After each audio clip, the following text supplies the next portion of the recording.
but it's great to see everybody here, and I want to thank the people who come from so many different areas. Thank you. I did a little history on the town doctors in Wilton. And if you go back to 1739, 200 years before I was born, the first 200 years there were 17 doctors, town doctors in Wilton.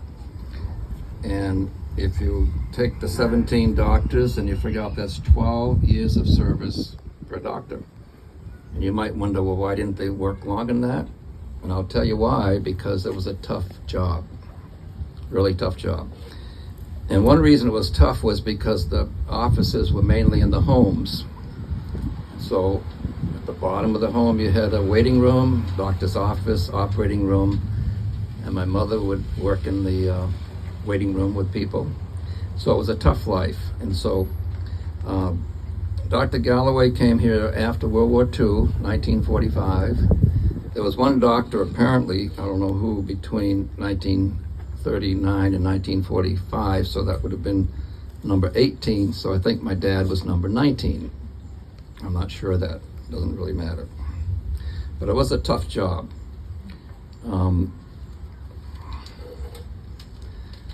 I did want to thank, before I forget it, thank Jennifer for all the work she's done, and for the 200 emails we exchanged in the last year. Or 300, I've forgotten which. 357. Okay, who's counting? It was a lot. I want you to think today with two time periods, 1945 to 1953. Keep that in mind, that's about 8 years. And then we'll go to the period from 1953 to 1968. And the reason is because 1945 to 1953, we lived in a house on Prince and Maple Street, next to the Catholic Church, just one block from the school, and all the grade schools were in the one building there. At that point, I figured my dad worked in excess of 100 hours a week for at least 8 years. House calls, people didn't have cars so much those days, so he'd make house calls. Office hours, believe it or not, would go into the evening. How many of you go to a doctor in the evening now? And he delivered babies in Nashua at the two hospitals. So some weeks he probably worked 120 hours, I don't know. He'd come home at 3 or 4 o'clock in the morning and hit the road again. So it was really amazing. I just wanted to digress a little bit for a short story about how great it was to grow up in Wilton. We live one block from the flat. Everybody know where the flat is? It's called the flat because it's the only flat place in Wilton. And it's up in front of the high school, which used to be the high school before they built the new high school. So in the summers, all the boys would gather to play softball. Well, I was 8 or 9 years old, so I go up there. And you stand around and the two old guys pick the teams.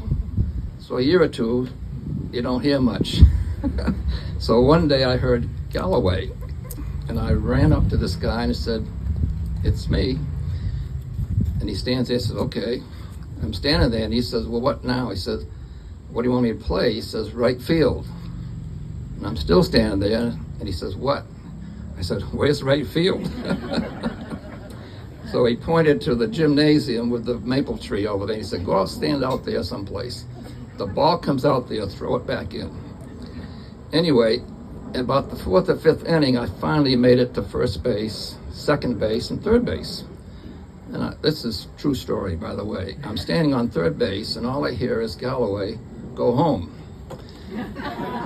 While I started crying, walking off towards our home. And all of a sudden I hear laughter and say, no, home plate, home plate. Anyways, I think it was the first time I cried in Wilton. Okay, another story with my dad was that I was talking to my Uncle Russell, one of his 4 brothers, and